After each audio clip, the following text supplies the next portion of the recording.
Hi, I'm Anu, a critical care resource nurse. In this video, we'll go through how to care for a tracheostomy. It's important to follow standard practices to help ensure that the tracheostomy or trach tube remains unclogged and does not get dislodged during care. Start by washing your hands. Clean hands are the best way to prevent spreading germs. Gloves are optional. Gather the necessary supplies.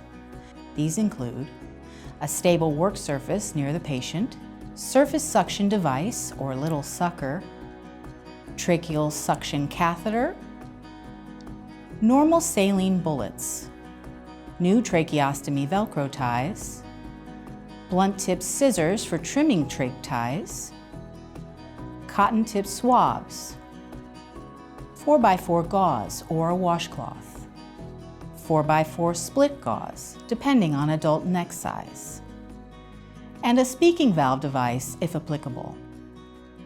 You are now ready to perform suctioning, trach tie change, and trach stoma cleaning. Whenever you perform care to the trach tube, it's important to make sure the patient is breathing comfortably. If the patient is performing care by themselves, a mirror is necessary. If suctioning is needed, do this first. Surface suction is performed with a small suction device like the little sucker. The surface catheter is used to catch the secretions the patient coughs up. Place it at the side of the opening to the trach tube. You will need to apply the suction to the trach tube while coughing up secretions.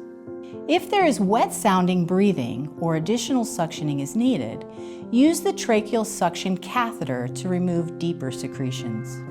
Tracheal suction is performed with a thin, flexible catheter that goes into the trach tube and can enter the windpipe, also known as the trachea.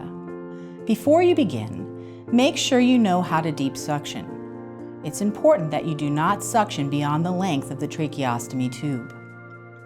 Suctioning too deep can irritate the trachea, leading to pain or bleeding. The length of trach tubes can vary, so you will be trained on how to assess the trach tube's length and how to deep suction. For this demonstration, we will insert the suction catheter to 2 inches. Insert the suction catheter without applying suction. When you have reached the proper depth, apply suction, twist, and remove. Hold the suction the entire time you are removing the catheter. To prevent airway blockage, make sure that you do not keep your suction catheter inside the trach tube for longer than 10 seconds. If you have trouble passing the suction catheter, there may be a thick mucus plug in the trach tube. If this is the case, sterile saline provided by your home care company may be used to break up the mucus.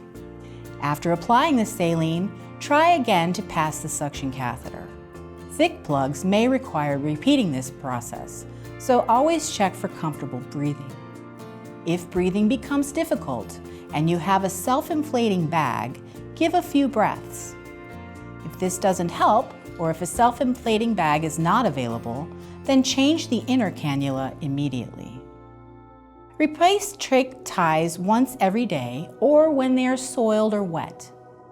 Start by washing your hands. If needed, you can trim the Velcro tabs at an angle to make them easier to pass through the trach tube wing holes. To get a clear view of the neck and tracheostomy site, place a rolled up towel behind the shoulders, or if able, sit up and lean slightly forward. Remember to always keep one hand on the trach tube to make sure that the tube does not become dislodged. If you are doing this yourself, make sure to have someone with you or nearby to help. Avoid covering the trach tube opening for easier breathing. Depending on neck size, you may need to adjust the Velcro strap. These Velcro ties can be washed with soap and water and reused once dry. While stabilizing the trach wings, release one of the Velcro ties and slide it out of the wing hole. Slide the new Velcro tie into the same wing hole and secure. While continuing to stabilize the trach tube, secure the Velcro to the end of the new tie and pull it behind the neck. The new tie will follow. Remove the old Velcro tie from the second wing hole. Then place the new tie through it, securing the Velcro. Check each side for fit. You should only be able to place 2 fingertips between the skin and the tie on each side. To clean the stoma site, place a rolled up towel behind the shoulder to get a clear view of the neck and tracheostomy site, or if able, sit upright. If there is a humidifier, trach collar, or other device, it's okay to remove this during trach care. If using a ventilator, do not disconnect the tubing. The first step is to remove the old split gauze while stabilizing the trach tube. Look for any drainage, like blood or pus on the gauze. And call your provider if you have concerns. Observe the skin around the stoma. Look for sores, redness, or granulation tissue. Granulation tissue is overgrown, fragile tissue that bleeds easily. If you have any concerns about how the stoma looks, let your provider know. Use a cotton-tipped applicator wet with saline to clean the stoma site beneath the wings on each side and around the stoma.